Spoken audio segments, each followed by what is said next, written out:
महावीर विक्रम बजरंगी कुमति निवार सुमति के रंगी.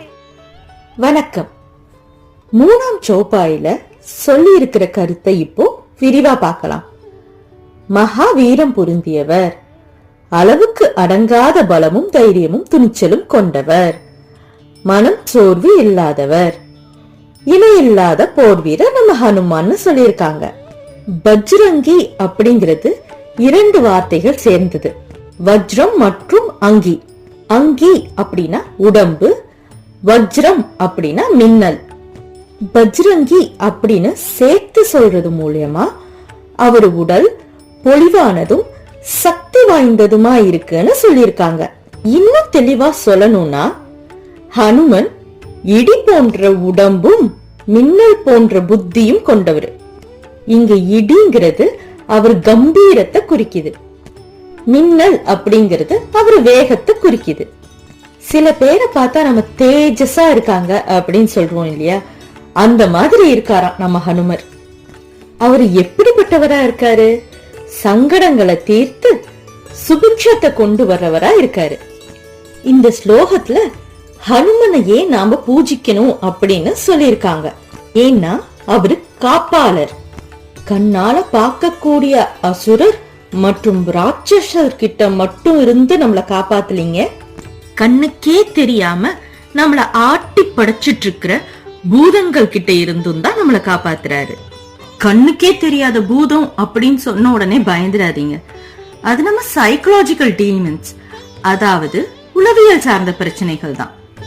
இங்க குமதி அப்படின்னு சொல்லி இருக்கிறது நம்ம நெகட்டிவ் தாட்ஸ், அதாவது கெட்ட சிந்தனைகளை குறிக்குது. இன்னும் டீப்பா யோசிச்சோம்னா நமக்கு எப்பெல்லாம் நெகட்டிவ் தாட்ஸ் வரும்? ஒரு விஷயத்தை பத்தி தப்பா புரிஞ்சுக்கும் போதோ, இல்ல ஒரு விஷயத்தை பத்தி புரிதலே இல்ல அப்படின்ற போதுதான் நம்மளுக்கு நெகட்டிவ் தாட்ஸ் வரும். அப்படியே கொஞ்சம் ரியல் லைஃப்ல நீங்க அப்ளை பண்ணி பாருங்க. உங்களுக்கு எப்போ நெகட்டிவ் தாட்ஸ், அதாவது கோவமோ சோகமோ பொறாமையோ வெறுப்போ இல்ல டெப்ரெஷனோ, இந்த மாதிரி எந்த நெகட்டிவ் தாட்ஸா இருந்தாலும் எப்போ வருது?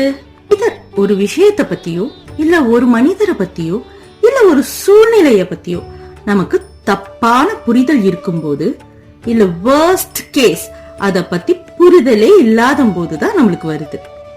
இந்த மாதிரி அறியாமைனால நமக்கு வர்ற குமதி, அதாவது கெட்ட சிந்தனைகளை போக்குறவரு தான் ஹனுமன்.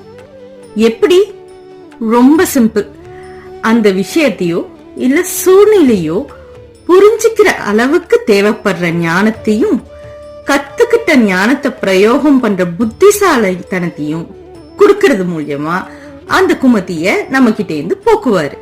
இப்போ கெட்ட சிந்தனை எல்லாம் போயிடுச்சு, அப்ப மீதி இருக்கிறது என்ன?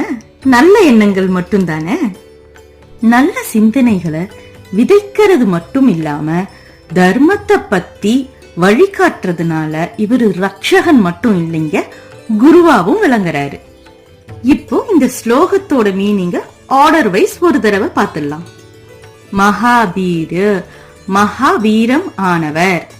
விக்ரம, வலிமை மிகுந்தவர், துணிச்சலானவர். பஜ்ரங்கி, மின்னல் போல் தேகம் கொண்டவர். குமதி, கெட்ட எண்ணங்கள். நிவர், விளக்குபவர். சுமதி, நல்ல எண்ணங்கள். கேசங்கி, உடன் வாழ்பவர். அப்படின்னு பொருள் தர்ற மாதிரி இந்த ஸ்லோகத்தை வடிவமைச்சிருக்காரு நம்ம துளசிதாசர். நன்றி.